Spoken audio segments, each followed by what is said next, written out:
ஒரு ஊர்ல ஒரு ராஜா இருந்தார். அவர் ஒரு பூனை வளர்த்தார். ரொம்ப செல்லமா அவர் அந்த பூனையை வளர்த்தார்.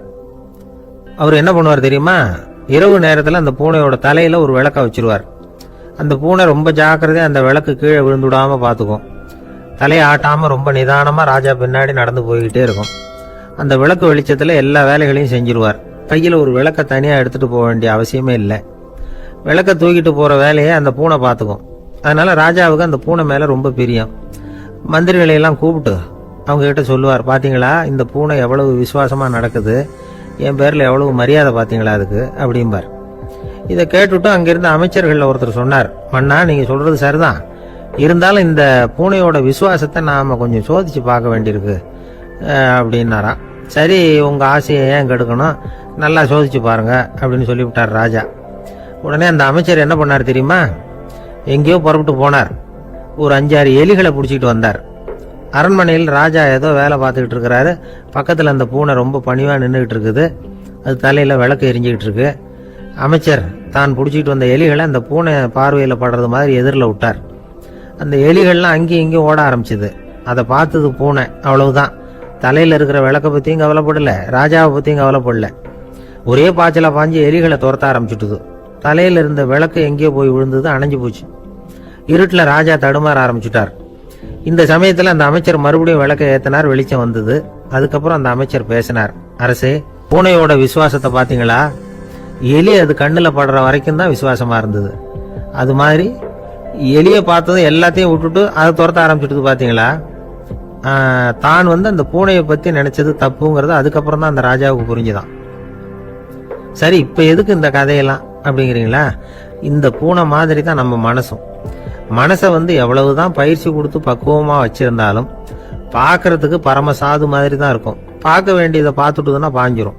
இந்த பூனை மாதிரி புலன் இன்ப பொருள்கள் கிட்டாத வரைக்கும் மனம் அடங்கி இருக்கிறது மாதிரி தான் தெரியும். கொஞ்சம் வாய்ப்பு கிடைச்சாலும் அது குதிக்க ஆரம்பிச்சிரும், தப்பு பண்ண ஆரம்பிச்சிரும். பெரிய பெரிய முனிவர்கள் வாழ்க்கையில நடந்த வீழ்ச்சி இதை தான் நிரூபிக்குது. புலன்களின் ஆற்றல் அதிகம். அதனால மனக்கட்டுப்பாடு பயிற்சிகள்ல ரொம்ப எச்சரிக்கையா இருக்கணுங்கிறார் சுவாமி சிவானந்தர். மது பழக்கத்தையே விட்டுட்டேன்னு உறுதியா இருப்பான். கடை கண்ணுல பட்டுட்டுதுன்னா கால் அவனை கேட்காமலே இழுத்துக்கிட்டு உள்ள போயிடும். இதுதான் மனசுங்கிறது. அதுதான் அந்த ராஜா வளர்த்த பூனை. நம்மால் ஒருத்தன் அந்த ராஜா பூனை தலையில விளக்க வச்சது மாதிரி இவன் தன்னுடைய தலையிலேயே ஒரு விளக்க ஏற்றி வச்சுக்கிட்டு என்னத்தையும் தேட ஆரம்பிச்சான். தேடிட்டு இருக்கிறான். தலையை ஆட்டாம நிதானமா நடந்து ரொம்ப நேரமா தேடிட்டு இருக்கிறான். அந்த சமயம் அங்க வந்த ஒருத்தர், என்னத்தை தேடுறீங்கன்னு கேட்டார். அதுதான் மறந்து போச்சு அப்படின்னு இழுத்தான். சரி, கொஞ்சம் இப்படி உட்காருங்க, ஞாபகம் வந்ததும் தேட ஆரம்பிக்கலாம் அப்படின்னாரு அவரு. கொஞ்ச நேரம் உட்காந்து யோசிச்சான். அப்புறம் திடீர்னு எழுந்திருச்சான். ஞாபகம் வந்துட்டுதுன்னா. என்னன்னு கேட்டார். எங்க வீட்டுல இருந்த விளக்க எங்க வச்சேன்னு தெரியல, அதுதான் தேடிட்டு இருக்கிறேன், ஏத்தி வைக்கலாம்னு பாக்குறேன் அப்படின்னா.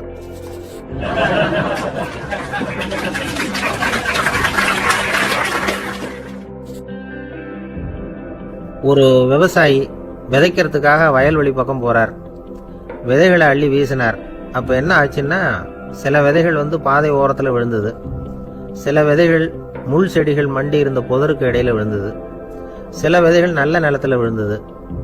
பாதை ஓரத்துல விழுந்த விதை என்ன ஆச்சுன்னா, அதெல்லாம் பறவைகள் கண்ணுல போட்டுட்டுது. உடனே உட்காந்து கொத்தி தின்னுட்டு போட்டுது. அதிகமா மண் இல்லாத பாறை பகுதியில் விழுந்த விதையெல்லாம் லேசா வேர் விட்டு முளைக்க ஆரம்பிச்சுது. அதுக்கப்புறம் வேறு கீழேயும் ஆழமா போக முடியல. மேலேயும் சூரிய வெப்பம் அதிகம், தாங்க முடியல. எல்லாம் காஞ்சி கருகி போட்டுது. புதர் பகுதியில் சில விதைகள் விழுந்தது இல்லையா, முள் செடிகள் காடா மண்டி போயிருந்தது. அதனால முளைச்சு வர்ற செடிக்கு நெருக்கடி அதிகமா போட்டுது. சரியா வளர முடியல, விளைச்சலும் சரியா இல்லை. நல்ல நிலத்துல விழுந்த விதைகள் மட்டும் நல்லா முளைச்சது, நல்லா வளர்ந்தது, விளைச்சலும் பிரமாதமா இருந்தது. இந்த கதையை சொல்லிவிட்டு கேட்க செவியுள்ளோர் கேட்கட்டும் அப்படிங்கிறார் இயேசு பெருமான். ஆமா, இயேசு கடலில் நின்ற படகு ஒண்ணுல உட்கார்ந்துருக்கிறார். கடற்கரையில ஏராளமான மக்கள் உட்கார்ந்துருக்கிறாங்க. அந்த சமயத்துல தான் இயேசு ஓமைகள் மூலமா மக்களுக்கு பல உண்மைகளை சொல்லிட்டு இருக்கிறார். மக்கள் அந்த கதையை கேட்டுட்டு ஒன்னும் புரியாம முழிக்கிறாங்க. அத கவனித்த இயேசு அந்த ஓமையை விளக்க ஆரம்பிச்சார். இதுல அந்த விதைக்கிறவர் தான் இறைவன். அவருடைய வார்த்தைகளை விதைக்கிறார். அந்த வார்த்தைகளை கேட்கிற மக்கள் அந்த விழுந்த விதைகள் மாதிரி 4 வகையானவர்கள். சில பேர் பாதை ஓரத்தில் விழுந்த விதைகள் மாதிரி இறைவன் வார்த்தைகளை அவங்க கேட்கறாங்க. ஆனால் தீய எண்ணங்கள் செய்கைகள் மூலமாக விதைக்கப்பட்ட வார்த்தைகள் அழிஞ்சு போடுது. இறைவன் வார்த்தைகளை கேட்ட உடனே மகிழ்ந்து போய் உடனே சில பேர் அதை ஏற்றுக்கிறாங்க. இவங்கெல்லாம் அந்த பாறை பகுதியில் விழுந்த விதைகள் மாதிரி. அதனால் இவங்கெல்லாம் வேறு இல்லாதவங்க. கொஞ்ச காலத்துக்கு இறை வார்த்தைகளுக்கு கீழ்ப்படிந்து நடப்பாங்க. அதனால் ஏதாவது இடைஞ்சல் ஏற்பட்டால் உடனே தடுமாறுவாங்க. தங்கள்கிட்ட இருக்கிற நல்ல பண்புகளை விட்டுட்டு பாவ வழிகளுக்கு போடுவாங்க. முள் செடிகளுக்கு இடையில விழுந்த விதைகள் மாதிரி உள்ளவங்க யாருன்னா, இவங்களுக்கு உலக கவலை உண்டு, செல்வத்தின் மீது மயக்கம் உடையவர்கள். உலக ஆசைகள் இவங்களுக்குள்ள பூந்துடுறதுனால அங்கே இருக்கிற நல்ல பண்புகள் மறைஞ்சு போயிடுது. அதனால் அவங்களும் உபயோகம் இல்லாதவங்களா ஆயிடுறாங்க. நல்ல மனிதர்கள் நல்ல நிலத்தில் விழுந்த விதைகளுக்கு ஒப்பானவர்கள். இவங்க இறை வார்த்தையை கேட்குறாங்க, அதை ஏற்றுக்கிறாங்க, அவங்களும் நல்லபடியாக வாழுறாங்க, அடுத்தவங்களுக்கும் உபயோகமாக இருப்பாங்க. இதுதான் இயேசு சொன்ன விளக்கம். நல்ல வார்த்தைகளை கேளுங்கள், நல்ல வார்த்தைகளை ஏற்றுக்கொள்ளுங்கள், அடுத்தவங்களுக்கு உபயோகமாக இருங்க. இதுதான் பெரியவங்கள்லாம் நமக்கு சொல்லுகிற உபதேசம். ஒரு அப்பா தன்னுடைய மகனுக்கு உபதேசம் பண்ணார். இதை பாருப்பா, நல்ல வார்த்தைகளை கேட்கணும், எப்போதுமே மகன் அப்பா பேச்சை கேட்கறது நல்லது அப்படின்னாராம். நீ ஏதாவது ஒரு தப்பு பண்ணா என் தலையில ஒரு முடி நரைச்சி வெள்ளையா போடும்பா, நீ செய்யற ஒவ்வொரு தப்புக்கும் என் தலையில ஒவ்வொரு முடி வெள்ளையாயிடும் அப்படின்னாராம். பையன் யோசிச்சான், அப்பா இப்போதான் எனக்கு புரியுது, தாத்தாவோட தலைமுடி பூராவும் வெள்ளையா இருக்கிறதுக்கு என்ன காரணம்ங்கிறது எனக்கு இப்போதான் புரியுது அப்படின்னானா. ஒரு கடைக்கு போனேன், 5 ரூபா பணத்தை எடுத்து கொடுத்தேன். ஒரு தினசரி பத்திரிகையை கேட்டேன். அவரு உடனே அங்கே அடுக்கி வச்சிருந்த பத்திரிகையில் ஒன்று எடுத்து என் கையில் கொடுத்தார். வாங்கிக்கிட்டேன். மீதி பணத்தை எடுத்தார். அதையும் என் கையில் கொடுக்கணும்ல, கொடுக்கல. எதிரில் இருந்த பலகையில் வச்சு எடுத்துக்க சொன்னார். எப்பவும் அவர் அப்படி தான் பண்ணுவார். நானும் எடுத்துக்கிட்டு வந்துடுவேன். இவர் ஏன் இப்படி பண்ணுறாருங்கிறது எனக்கு ரொம்ப நாளாக ஒரு சந்தேகம். ஒரு நாள் அவர்கிட்டயே இதை கேட்டுவிட்டேன். ஏங்க, நீங்கள் உங்கள் கடைக்கு பொருள்கள் வாங்குறவங்களுக்கு நீங்கள் பாக்கி சில்லறையை கொடுக்குறப்போ பலகையில் வச்சு விட்றீங்க, கையில் கொடுக்க மாட்டேங்கிறீங்களே, ஏன் அப்படின்னு கேட்டேன். காசை கையில் கொடுத்தா நம்ம கிட்ட இருக்கிற லட்சுமி போயிடுவா சார் அப்படின்னார். அதாவது பணம் செலவாயிடும் அப்படின்னு அர்த்தமா. இன்னொரு நண்பர், அவர் ஒரு நாள் வழக்கத்துக்கு மாறா ரொம்ப சோகமா உட்காந்துருக்கிறார். ஏங்க என்னாச்சு, ஏன் இப்படி கப்பலே கவிழ்ந்தது மாதிரி உட்காந்துருக்கிறீங்க அப்படின்னு கேட்டேன். கப்பலே கவிழ்ந்திருந்தா கூட நான் இப்படி கவலைப்பட மாட்டேன் சார், வேற ஒன்று நடந்து போச்சுன்னார். என்னன்னு கேட்டேன். என் உச்சந்தலையில பள்ளி ஒன்று விழுந்துட்டுதுன்னார். அதுக்காகவா இப்படி அப்படின்னு ஆச்சரியப்பட்டேன். ஆமாங்க, பள்ளி உச்சந்தலையில் விழுந்தா பலன் என்னன்னு பஞ்சாங்கத்தில் பார்த்தேன், மரணம்னு போட்டிருக்கு அப்படின்னு சொல்லிவிட்டு அவர் தொடர்ந்து கவலைப்பட ஆரம்பிச்சிட்டார். இப்படியும் ஒருத்தர், என் கூட வேலை பார்க்குற ஒருத்தர் எப்படி தெரியுமா, தினமும் வலது காலை வச்சு தான் ஆபீஸுக்கு உள்ள நுழைவார். என்னைக்காவது தவறுதலா இடது காலை வச்சு உள்ள வந்துட்டார்னா அன்னைக்கு பூரா மனசு சங்கடப்படுவார், எந்த வேலையும் சரியா ஓடாது. கேரம் போர்டு ஆடுற ஒருத்தர் எப்போ ஆட உட்காந்தாலும் ஸ்ட்ரைக்கரை கை தவறி கீழே விழுற மாதிரி பண்ணி அதுக்கப்புறம் அதை எடுத்துக்கிட்டு ஆட உட்காருவார். ஏன்னா எப்போ ஒரு தடவை நிஜமாவே அது கை தவறி கீழே விழுந்திருக்குது, அன்னைக்கு பிரமாதமா ஜெயிச்சுட்டார். உடனே ஒரு முடிவுக்கு வந்துட்டார், கை தவறுனா லாபம் அப்படின்னு. அதுக்கப்புறம் அதையே பழக்கமாக்கிக்கிட்டார். பூனை குறுக்க போனா சகனம் சரியில்லைன்னு நினைக்கிறவங்க உண்டு. ஆனா ஒருத்தர் எப்படி தெரியுமா, அவர் வெளியில கிளம்புற சமயம் பக்கத்து வீட்டு ரேடியோவில் மியாவ் மியாவ் பூனை குட்டின்னு பாட்டு சத்தம் கேட்டா கூட போதும், சகனம் சரியில்லைன்னு பிரயாணத்தை கேன்சல் பண்ணிவிடுவார். இப்ப இவ்வளவு எதுக்கு சொல்றோம்னா, அளவுக்கு மீறின சகுன நம்பிக்கைகள் இருக்கு பாருங்க, இதோட பயமும் சேர்ந்துகிட்டதுன்னு வச்சுக்கோங்க, இது ஒருத்தருடைய மனநிலையை பாதிச்சிடும். இது உளவியல் நிபுணர்கள் சொல்ற கருத்து. வாழ்க்கையே தடுமாற வச்சிரும். பாதுகாப்பு இல்லாத உணர்வு, ஒரு விதமான டிப்ரெஷன் மனநிலை, இதெல்லாம் தான் இதுக்கு காரணமா அமையலாம். சில பேர் காய்கறி நறுக்க கத்திய கையில் எடுத்தா கூட நேரம் சரியா இருக்கா அப்படின்னு பார்த்துட்டு தான் வேலையை ஆரம்பிக்கிறது வழக்கம். அறிவு தான் மனசுக்கு வாத்தியாரா இருக்கணும், அப்பதான் வாழ்க்கை நிம்மதியா இருக்கும். அறிவு மனசு சொல்றபடியெல்லாம் கேட்க ஆரம்பிச்சுட்டுதுன்னா இடைஞ்சல் தான். ஒருத்தருக்கு 7ஆம் நம்பர் தான் ராசியான நம்பராம். 7ஆம் தேதி தான் எந்த காரியத்தையும் ஆரம்பிப்பாராம். 7 எழுத்து வர்றது மாதிரி பேரை மாத்தி வச்சுக்கிட்டார். 7 மணிக்கு தான் தினமும் எழுந்திருப்பார். 7ஆம் நம்பர் வீட்டில் தான் குடியிருக்கார். கல்யாணம் கூட 7ஆம் தேதி தான் பண்ணிக்கிட்டார். அவர் ஒரு நாள் குதிரை பந்தயத்துக்கு போனாராம். குதிரையோட பேரையெல்லாம் பார்த்தார். ஒரு குதிரையோட பேர் 7 எழுத்துல அமைஞ்சிருந்தது. 7 தானே இவருக்கு அதிர்ஷ்ட நம்பர். அதனால உடனே அது பேர்ல பணத்தை கட்டினார். பந்தயம் நடந்தது. என்ன சார் ஆச்சுன்னு கேட்டாங்க. நான் பணம் கட்டின அந்த என்னோட குதிரை 7ஆவதா சேர்ந்தது சார் அப்படின்னாராம் சோகமா.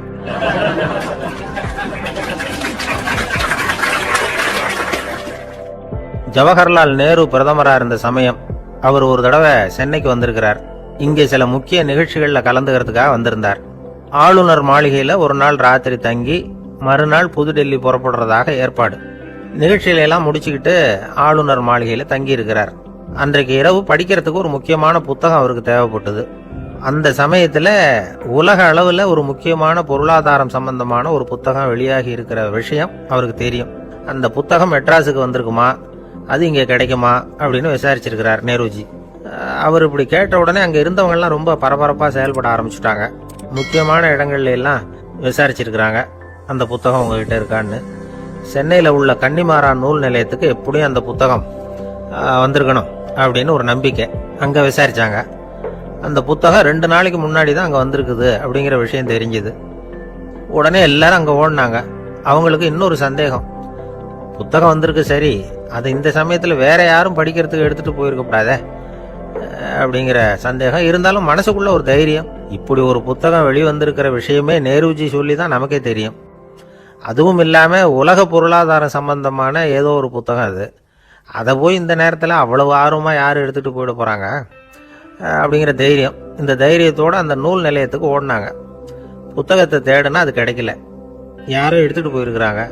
நேருவுக்கு மட்டுமே தெரிஞ்சிருந்த அந்த புத்தகம் பத்தின விஷயம் சென்னையில வேற ஒருத்தருக்கும் தெரிஞ்சிருக்குது. உடனே எல்லாரும் பரபரப்பா அந்த அதுக்குன்னு இருக்கிற ரிஜிஸ்டர் இருக்குல்ல, பதிவேடு, அதை புரட்டி பாக்குறாங்க யார் எடுத்துட்டு போறாங்கன்னு தெரிஞ்சுக்கிறதுக்காக. எடுத்துட்டு போனவங்க அதுல கையெழுத்து போட்டிருப்பாங்கல்ல, அதை பார்த்து யாருன்னு தெரிஞ்சுக்கலாம் அப்படிங்கிறதுக்காக தான் அதை புரட்டுறாங்க. அதோ அந்த புத்தகத்தோட பேரு பக்கத்துல அதை எடுத்துக்கிட்டு போனவங்க கையெழுத்து உத்து பாக்குறாங்க எல்லாரும். அதுல போட்டிருக்குது பேரு CN அண்ணாதுரை அப்படின்னு எழுதியிருந்தது.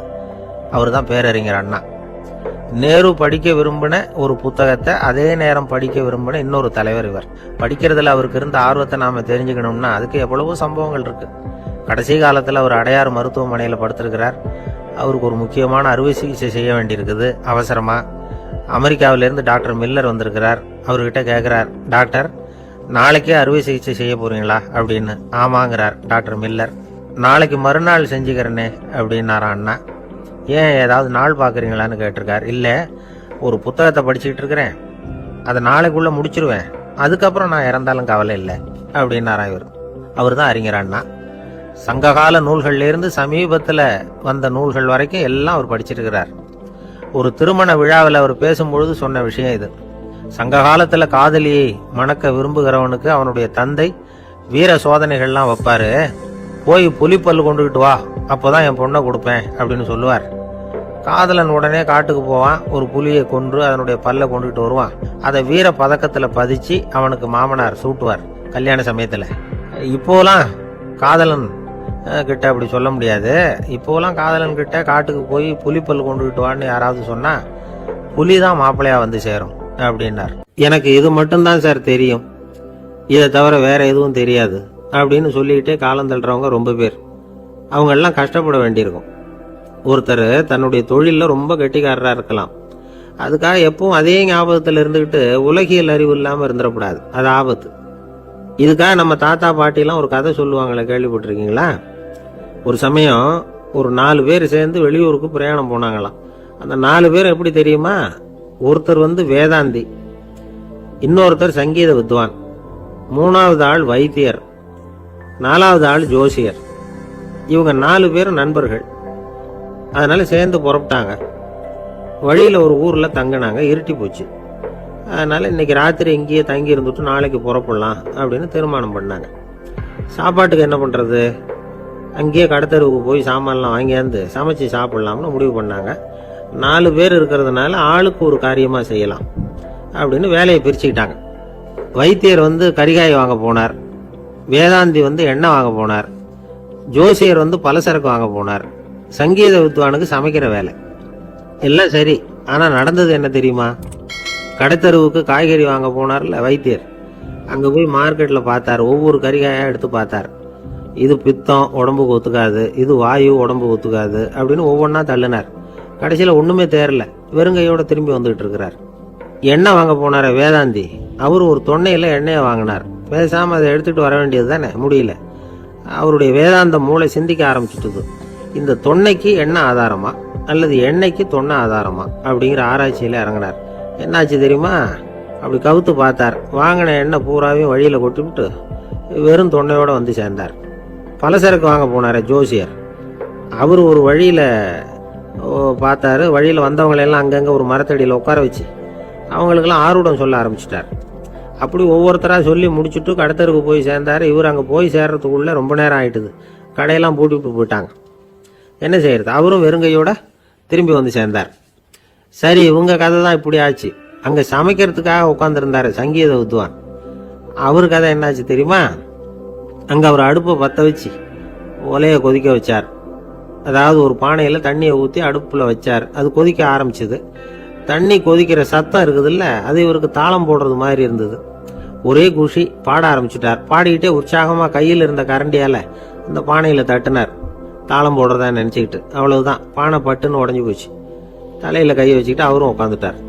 எந்த தொழில் தெரிஞ்சாலும் சரி, அதை புத்திசாலித்தனமாக பயன்படுத்த தெரியலன்னா ஆபத்து தான். அதுக்காக தான் இந்த கதை. ஒரு பஸ் டிரைவர் ரொம்ப கெட்டிக்காரரு. பஸ்ஸை ரொம்ப திறமையாக ஆபத்து இல்லாமல் ஓட்டினதுக்காக பரிசுலாம் வாங்கினவர். அவரே ஒரு படகு ஓட்டுறதுக்காக அழைச்சிட்டு போயிருக்கிறாங்க, மோட்டார் படகு. அதையும் ரொம்ப திறமையாக தான் ஓட்டிட்டு போயிருக்கிறாரு. நடுக்கடலில் போனதும் படகு நின்று போச்சு. மோட்டாரில் ஏதோ கோளாறு. என்ன செய்யலாம் அப்படின்னு அந்த டிரைவரை கேட்டிருக்கிறாங்க படகுல இருந்தவங்கெல்லாம். அப்போ அவர் சொன்னாராம், கவலைப்படாதீங்க, ஒன்றும் பிரச்சனை இல்லை, எல்லாரும் கொஞ்சம் கீழே இறங்கி பின்னாடி தள்ளுங்க, மோட்டார் ஸ்டார்ட் ஆகிடும் அப்படின்னாராம்.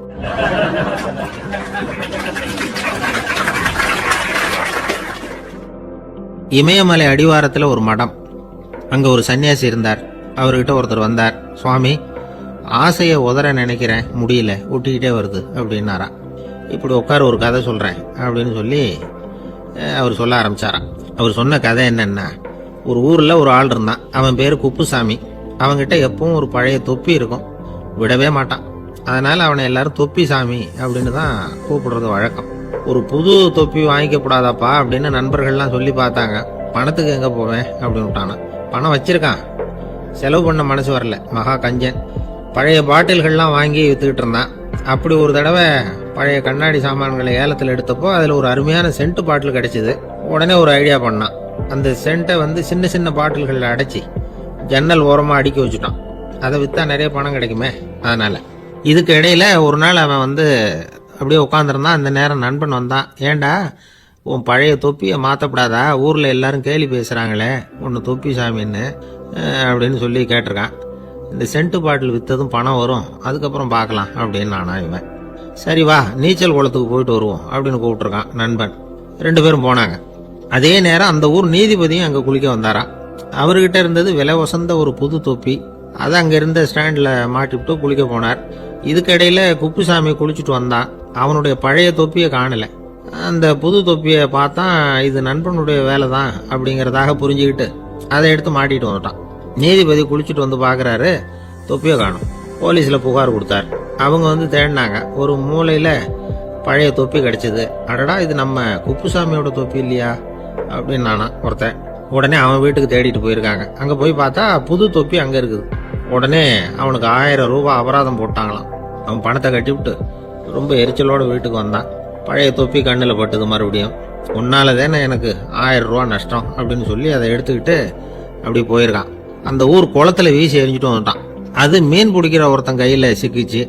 அவன் வர்ற வழியில் அதை எடுத்து வேகமாக வீசி எறிஞ்சான். அது நேராக குப்புசாமி வீட்டு ஜன்னல் வழியாக உள்ள இந்த சென்ட்டு பாட்டில்கள் மேலே விழுந்து எல்லாம் உடஞ்சி நொறுங்கி போச்சு. குப்புசாமி பார்த்தான். தோட்டத்தில் ஆழமாக ஒரு குழியை வெட்டினான். அந்த தொப்பியை போட்டான், மூடிவிட்டான். இதை அடுத்த வீட்டுக்காரன் பார்த்தான். ஏதோ புதையல் தான் வச்சிருக்கான் போல இருக்குன்னு நினைச்சான். போலீஸில் போய் புகார் கொடுத்துட்டான். மறுபடியும் போலீஸ் குழியை தோண்டினாங்க. பழைய தொப்பி மறுபடியும் வெளியில் வந்தது. எல்லாரும் சிரிக்கிறாங்க. அன்னைக்கு ராத்திரியே அந்த தொப்பியை எடுத்துக்கிட்டு நேராக புறப்பட்டான். ஒரு கல்லில் அதை சேர்த்து கட்டி குடிநீர் தொட்டி இருக்கும்ல, அதில் போட்டுட்டு வந்துட்டான். இனிமேல் என்ன பண்ணும் பார்ப்போன்னு. ஒரு நாள் திடீர்னு குழாயெல்லாம் அடைப்பட்டு போச்சு. மாநகராட்சி அலுவலர்கள் என்னன்னு பார்த்தா அந்த பழைய தொப்பி குழாயை அடைச்சிக்கிட்டு இருக்குது. இது குப்புசாமியோட தொப்பிங்கிறது தான் எல்லாருக்கும் தெரியுமே. உடனே குடிநீரை பாழாக்கணத்துக்காக குப்புசாமிக்கு கோர்ட்டு 2500 ரூபாய் அபராதம் போட்டுவிட்டது. அதையும் கட்டிவிட்டு வெளில வந்தான். கடைசியாக முடிவு பண்ணான். ஒரு நெருப்பு குச்சியை கிழிச்சான். தொப்பியை கொளுத்தினான். எரிஞ்சது. எடுத்து வெளில எரிஞ்சான். கொஞ்ச நேரத்தில் தீ அணைப்பு படம் வந்துட்டுது. ஆமாம், இவன் எடுத்து எரிஞ்சது வெளியில் விழுந்து வீட்டு கூரையே பற்றிக்கிட்டு எரிய ஆரம்பிச்சுட்டுது. அவனோட பணத்தாசையும் அதோட சேர்ந்து எரிஞ்சு போச்சான். இப்படி ஒரு கதை. இந்த கதையை சொல்லி முடிச்சார் அந்த இமயமலை அடிவாரத்தில் இருந்த சன்னியாசி. இப்ப அந்த குப்புசாமி எங்க இருக்கிறான்னு கேட்டார் எதிரில் இருந்தவர். இதோ உன் எதிரிலே இருக்கிறான், நான் தான் அந்த குப்புசாமி அப்படின்னாராம் அந்த சன்னியாசி. அந்த குப்புசாமி கிட்ட இருந்தது மாதிரி ஒரு பழைய தொப்பி நம்ம ஒவ்வொருத்தர்கிட்டையும் உண்டு. அதை எப்படி தொலைக்கிறதுன்னு தெரியாம தடுமாறிக்கிட்டு இருக்கிறோம். அது என்ன தொப்பிங்கிறீங்களா? அதுதான் நம்மை சூழ்ந்திருக்கிற மாயை அப்படிங்கிறார் சுவாமி சின்மயானந்தர். மெய்ஞானம் கிடைக்கிறப்போ மாயை எரிஞ்சு போகும் அப்படிங்கிறது அவருடைய கருத்து. வாழ்க்கையில சில சந்தர்ப்பங்கள்ல நாம சில அவமானங்களை சந்திச்சே தீர வேண்டியது. என்ன பண்றது, காலம் அப்படி. அவமானப்படுறவங்க உடனே அடங்கி போடுறது தான் உலக வழக்கம். அவமானப்பட்டா உடனே சீறி எழறவங்களும் உண்டு. ஆனா அதையே ஒரு சவாலா எடுத்துக்கிட்டு முன்னுக்கு வர்றவங்களும் சில பேர் இருக்கிறாங்க. அவங்க ரொம்ப அபூர்வம். இன்னைக்கு மனோதத்துவ நிபுணர்கள்லாம் என்ன சொல்றாங்க தெரியுமா? அவமானப்பட்டுட்டா உடனே அடங்கி போயிடக்கூடாதான். அதையே ஒரு சவாலா எடுத்துக்கிட்டு மனசுல ஒரு வைராக்கியத்தோட முயற்சி பண்ணனா வாழ்க்கையில எல்லாரும் முன்னேறலாம். அவமானம்ங்கிறத நாம வைராக்கியமா மாத்திக்கணும். அதுதான் வெற்றிக்கு வழி. ராமர் இந்த பூமியில பிறந்ததே ஒரு வைராக்கியத்தினால தான் சார் அப்படின்னார் ஒருத்தர். எப்படிங்க அது அப்படின்னு கேட்டேன். அவர் சொன்னார், தசரதருக்கு ராமர் குழந்தையா பிறக்கணும், அப்பதான் இங்க இருக்கிற கஷ்டங்கள்லாம் நீங்கும் அப்படின்னு சர்வ லோகமும் எதிர்பார்த்துக்கிட்டு இருக்குது. ஆனா அவர் எப்போ பிறப்பார் அப்படின்னு யாருக்கும் தெரியல. அந்த காரியம் சீக்கிரம் நடக்கணுமே, அதுக்கு என்ன பண்றது? நாரதர் வந்தார் ஒரு நாள் தசரதரை தேடி. தசரதா, உனக்கு ஒரு செய்தி தெரியுமான்னு ஆரம்பிச்சார். அவர் எப்பவும் இப்படித்தானே ஆரம்பிக்கிறது வழக்கம். என்ன விஷயம்னு கேட்டார் தசரதர். தசரதா, நீ அடிக்கடி உன்னோட தேர்ல ஏறிக்கிட்டு தேவலோகத்துக்கு போற, அங்க போற வர்ற எல்லாம் பண்ணிட்டு இருக்க, எல்லாம் சரி. தேவலோகத்திலையும் உன்னை நல்லபடியா தான் வரவேற்கிறாங்க. தேவேந்திரன் உன்னை பிரியமா அழைச்சிட்டு போய் தன்னுடைய அரியாசனத்திலேயே தனக்கு பக்கத்திலேயே உட்கார வைக்கிறான். நீயும் சந்தோஷமா உட்காந்து பேசிவிட்டு வந்துடுற. ஆனா நீ இங்க வந்ததுக்கு அப்புறம் அங்க என்ன நடக்குது தெரியுமா உனக்கு அப்படின்னாராம் நாரதர். என்ன நடக்குது எனக்கு ஒன்றும் தெரியலையே அப்படின்னாராம் தசரதர். நாரதர்கிட்ட கிட்டத்தில் கேட்டிருக்காரு, கொஞ்சம் சொல்லுங்க என்னது அப்படின்னு. அவர் நெருங்கி வந்தாராம் நாரதரும். மெதுவா அவர் காதோட காதா சொன்னாராம். அதாவது நம்ம பாஷையில சொல்ல போனா பத்த வைக்கிறார். நீ அங்க தேவேந்திரங்கிட்ட உட்காந்து பேசிவிட்டு வந்த பிறகு நீ அங்க உட்கார்ந்திருந்த அரியாசனத்தை தண்ணி ஊத்தி கழுவி சுத்தப்படுத்துறாங்க. நீ என்ன அந்த அளவுக்கு சுத்தம் இல்லாத ஆளா, தினம் குளிக்காமையா இருக்கிற அப்படின்னாராம். தசரதருக்கு இது ரொம்ப அவமானமா போயிடுது. அப்படியே செய்யறாங்க அப்படின்னாராம். ஆமா, நீ வேணும்னா நான் சொல்றது உண்மையா இல்லையா அப்படின்னு சோதனை பண்ணி பார்த்துக்கோ அப்படின்னாராம் நாரதர். உடனே தசரதர் இதுக்காகவே புறப்பட்டு தேவலோகம் போனார். அங்க வழக்கம் போலவே இவரை கூப்பிட்டு உட்கார வச்சு பேசிக்கிட்டு இருந்தான் தேவேந்திரன். கொஞ்ச நேரம் பேசிக்கிட்டு இருந்துட்டு சரி நான் கிளம்புறேன்னு புறப்பட்டார். சரி, அவனும் வாசல் வரைக்கும் வழி அனுப்பி வச்சுட்டு உள்ள போயிட்டான். தசரதர் வெளியில கொஞ்ச நேரம் மறைஞ்சு இருந்துட்டு மெதுவா உள்ள எட்டி பார்த்தார் என்ன நடக்குதுன்னு. நாரதர் சொன்னது உண்மைதான். தசரதர் உட்கார்ந்திருந்த ஆசனத்தை அங்க 2 தேவர்கள் கழுவி சுத்தப்படுத்திக்கிட்டு இருக்கிறாங்க. தசரதரால இதை தாங்கிக்க முடியல. அவருக்கு ரொம்ப அவமானமா போச்சு. நேரா கிடுகிடுன்னு தேவேந்திரங்கிட்டே போனார். நான் உட்கார்ந்திருந்த இருக்கையை சுத்தம் பண்றியே, நான் என்ன அந்த அளவுக்கு பாவியா அப்படின்னு கேட்டார். ரொம்ப கோபமா கேட்டார். தசரதரே, மனுஷனுக்கு 3 கடன்கள் உண்டு. தேவ கடன், ரிஷி கடன், பித்ரு கடன். இதை தீர்க்காதவன் பாவியாகிறான். இதுல மகனை பெறுவதால் தான் பித்ரு கடன் தீரும். உனக்கு மகன் கிடையாது, அதனால நீ பாவியாகிற. பாவி உட்கார்ந்திருந்த இடம்ங்கிறதுனால அதை சுத்தம் செய்ய வேண்டியது எங்க கடமை அப்படின்னு நானும் தேவேந்திரன். இந்த இடத்துல தசரதருக்கு ஏற்பட்ட அவமானம் ஒரு வைராக்கியமா மாறிச்சு. தேவேந்திரனே கேட்டுக்கோ, ஒரு மகனை பெற்ற பிறகுதான் இந்த சபையில மறுபடியும் அடி எடுத்து வைப்பேன் அப்படின்னு சொல்லிவிட்டு போயிட்டாராம். போய் புத்திர காமேஷ்டி யாகம் பண்ணார். புத்திரர்கள் பிறந்தார்கள். இந்த கதையில உள்ள கருத்து என்னன்னா, தேவேந்திரன் தசரதரை அப்படி அவமானப்படுத்தலைன்னா அவருக்கு இப்படி ஒரு வைராக்கியம் பிறந்திருக்குமா? யோசிச்சு பார்க்கணும். நமக்கு ஏற்படுகிற சில அவமானங்களையும் வைராக்கியமா மாத்திக்குவோம். அப்படி மாத்திக்கிட்டோம்னா வாழ்க்கையில முன்னேறலாம். நம்ம ஆளுங்க சில பேர் அவமானத்தை வைராக்கியமா மாத்திக்கிறது எப்படி தெரியுமா? நம்ம கிட்ட ஒரு பையன் சொன்னான், எங்க அப்பா என்னை எல்லாருக்கும் முன்னாடி வச்சு திட்டிவிட்டார், பொறுப்பு இல்லாம ஊர் சுத்துறேன்னு சொல்லி அவமானப்படுத்தி விட்டார்.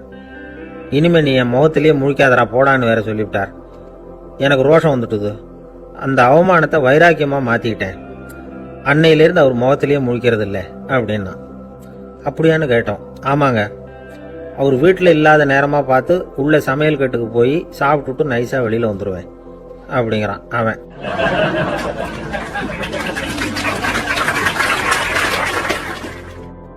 நம்மால் ஒருத்தர் வேகமாக ஓடி வந்தார். காலில் மாட்டியிருந்த பழைய செருப்பு ரெண்டையும் ஆவேசமாக தூக்கி ஒரு கிணத்துல போட்டுட்டு வெறுங்காலோட நடந்து வந்துகிட்டு இருக்கிறார். ஏன் அப்படி பண்ணீங்க அப்படின்னு கேட்டோம். அந்த செருப்புக்கு சொந்தக்காரன் வந்து பின்னாடி வந்துகிட்டு இருக்கிறான், அதனால அப்படி பண்ணேன் அப்படிங்கிறார் இவர்.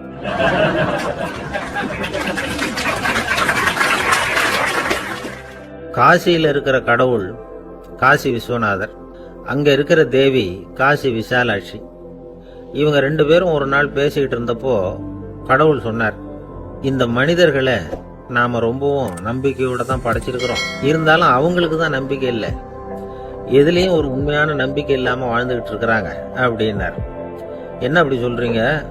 அதோ பாருங்க, எவ்வளவு பேர் காசியை தேடிட்டு வந்து கங்கையில குளிச்சுக்கிட்டு இருக்கிறாங்க, அவங்கெல்லாம் நம்பிக்கை இல்லைன்னா இவ்வளவு தூரம் தேடிட்டு வந்து இங்க குளிப்பாங்களா அப்படின்னு நாங்க தேவி. சரி, அதை சோதிச்சு பார்க்கலாம் அப்படின்னு 2 பேரும் முடிவு பண்ணிக்கிட்டாங்க. உடனே ஒரு திட்டம் போட்டாங்க. அது எப்படின்னா, நாம 2 பேருமே பக்தர்கள் மாதிரி உருவத்தை மாத்திக்கிட்டு கங்கை கரைக்கு போக வேண்டியது. நான் வந்து கங்கையில இறங்கி குளிக்கிறேன், கொஞ்ச நேரத்துல சுழல்ல மாட்டிக்கிட்டது மாதிரி நடிக்கிறேன், நீ உடனே கரையில இருந்து சத்தம் போடும், என்னோட வீட்டுக்காரரை யாராவது காப்பாத்துங்களேன் காப்பாத்துங்களேன்னு சத்தம் போடும். அதோட இன்னொன்னு சொல்லு, யாராவது ஒரு புண்ணிய ஆத்மா அவர்கிட்ட போய் அவருடைய முடியை பிடிச்சி இழுக்கணும், அப்படி ஒரு சாபம் இருக்குது எங்களுக்கு. புண்ணிய ஆத்மா, அதாவது எந்த பாவமும் செய்யாத இல்லாத ஒருத்தர் தான் அவரை காப்பாற்ற முடியும், அப்படிப்பட்டவங்க யாராவது வெள்ளத்துல குதிச்சு என்னுடைய கணவரை காப்பாத்துங்கோ அப்படின்னு நீ சத்தம் போடு, கூச்சல் போடு, என்ன நடக்குதுன்னு பார்க்கலாம் அப்படின்னாரு கடவுள். சரின்னு சொல்லி 2 பேருமா சாதாரண பக்தர்கள் மாதிரி கங்கை கரைக்கு வந்து சேர்ந்தாங்க. அவர் இறங்கி குளிச்சார். திட்டம் போட்டது மாதிரியே சுழல்ல மாட்டிக்கிட்டது மாதிரி கத்துனார். கரையில இருந்த அந்த அம்மா, ஐயோ என் கணவரை காப்பாத்துங்களேன், யாராவது காப்பாத்துங்களேன்னு கத்துனாங்க. பல பேர் ஓடி வந்தாங்க. உடனே இவங்க, பாவம் இல்லாத புண்ணிய ஆத்மா ஒருத்தரால தான் என்னுடைய கணவர் காப்பாற்றப்படணுங்கிறது விதி, அப்படி ஒரு சாபம் இருக்கு, அதனால புண்ணிய ஆத்மா யாராவது அவர்கிட்ட போய் அவர் முடியை பிடிச்சி தூக்குனா அவரை காப்பாத்தி கொள்ளலாம் அப்படின்னாங்க.